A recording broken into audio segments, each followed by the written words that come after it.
Oke, selamat datang. Hari ini kita bakal bongkar salah satu teka-teki geopolitik yang paling bikin penasaran buat kita di Indonesia. Sebenarnya Amerika Serikat itu maunya apa sih sama negara kita? Yuk kita bedah bareng-bareng. Ini nih, pertanyaan yang kayaknya sering banget ya kita dengar. Kalau kita lihat ada gerakan-gerakan separatis, katakanlah di Aceh atau Papua, wah langsung deh muncul kecurigaan. Jangan-jangan ada campur tangan asing, terutama dari Amerika. Dan ya, harus diakui, pemikiran ini tuh lumayan umum loh. Bukan cuma di obrolan warung kopi, tapi juga di kalangan pengamat. Tapi kalau kita gali lebih dalam lagi, analisis strategis zaman sekarang justru nunjukin hal yang sebaliknya. Benar-benar 180 derajat beda. Kepentingan Amerika hari ini tuh malah nggak mau Indonesia pecah. Loh, kok bisa? Nah, ini yang mau kita bongkar. Oke, pertama-tama kita harus sadar dulu konteksnya. Papan catur geopolitik dunia itu udah berubah total. Dulu, waktu Perang Dingin logikanya cuma satu, lawan Uni Soviet. Udah, itu aja. Nah, sekarang buku panduan itu udah nggak kepake lagi. Kompetitor strategis utama buat Amerika Serikat saat ini ya udah jelas Tiongkok. Dan ambisinya buat jadi penguasa di Indo-Pasifik. Nah, disinilah di papan catur yang baru ini, peran Indonesia jadi, wah, krusial banget. Kenapa gitu? Coba deh bayangin analogi ini, karena ini inti dari semuanya. Di mata Washington, Indonesia itu bukan sekedar negara, tapi sebuah benteng raksasa sepanjang 5.000 km yang jadi penghalang alami buat hegemoni Tiongkok. Nah, buat ngerti seberapa kuat benteng ini, kita harus kenal sama satu istilah penting, Maritime Choke Point, atau gampangnya titik cekik maritim. Anggap aja ini kayak urat nadi ekonomi dan keamanan dunia.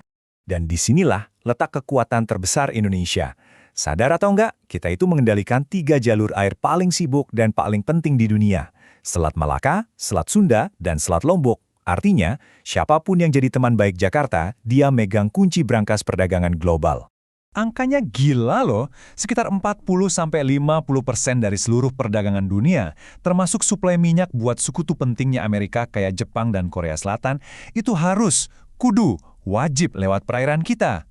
Jadi jelas banget kan, menjaga jalur ini tetap aman dan stabil, itu jadi prioritas utama buat Washington. Oke, cukup teorinya. Sekarang kita pindah ke bukti nyata di lapangan. Kalau benar Amerika mau Indonesia utuh, mana buktinya? Gini, dalam dunia geopolitik, cara paling gampang buat lihat niat asli sebuah negara itu bukan dari omongannya, tapi dari senjata apa yang mereka jual dan ke siapa. Aksi itu jauh lebih keras bunyinya daripada kata-kata kan?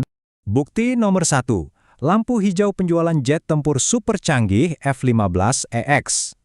Dengerin ya, jet ini bukan buat ngelawan pemberontak di hutan. Ini buat menjaga kedaulatan kita dari ancaman negara lain, ancaman eksternal. Ini sinyal kepercayaan yang luar biasa besar. Bukti kedua, pembelian 24 helikopter Black Hawk. Ini bukan sekedar nambah koleksi, tapi ini komitmen buat memperkuat mobilitas TNI, institusi yang jadi tulang punggung keutuhan negara kita. Logikanya kan sederhana banget ya. Anda nggak mungkin jual senjata terbaik Anda yang harganya triliunan ke negara yang Anda pikir bakal bubar besok pagi. Itu investasi jangka panjang. Itu taruhan. Dan buktinya nggak cuma militer loh. Coba lihat di akhir 2023 kemarin. Hubungan AS-Indonesia itu diangkat ke level paling tinggi, Comprehensive Strategic Partnership, kemitraan strategis komprehensif. Coba pikir deh, masa sih Anda kasih status mitra super strategis ke negara yang mau Anda ancurin?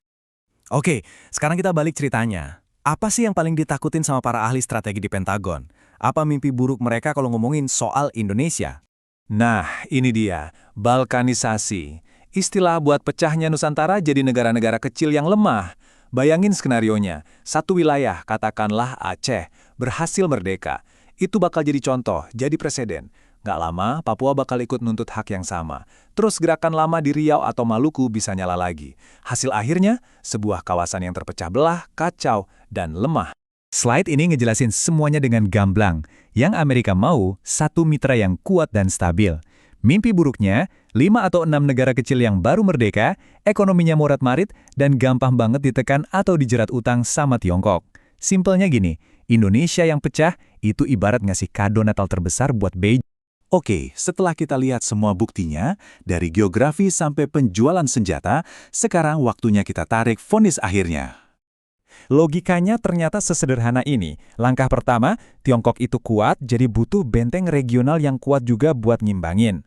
Langkah kedua, Indonesia yang bersatu, ya, Itulah bentengnya. Langkah ketiga, kalau gitu ngapain dukung separatisme? Itu sama aja kayak ngerobohin benteng yang udah kita bangun sendiri. Konyol kan? Dan ini nih, kesimpulan yang mungkin paling bikin kaget. Kepentingan nasional Amerika Serikat hari ini ternyata nyambung banget sama slogan paling nasionalis di Indonesia, NKRI harga mati. Bukan karena mereka cinta sama kita, bukan. Tapi murni karena hitung-hitungan kepentingan yang dingin dan rasional. Pada akhirnya, ini semua tentang satu hal, real politik. Politik yang dasarnya adalah kepentingan praktis, bukan soal ideologi, apalagi perasaan. Ini aliansi yang lahir karena kebutuhan, karena geopolitik memaksa mereka berpikir begitu. Jadi kesimpulannya untuk saat ini kepentingan Amerika dan keutuhan Indonesia itu sejalan. Tapi ini ninggalin kita sama satu pertanyaan besar. Dalam dunia geopolitik nggak ada yang abadi. Aliansi bisa datang dan pergi. Pertanyaannya bukan lagi apakah papan catur ini akan berubah, tapi kapan?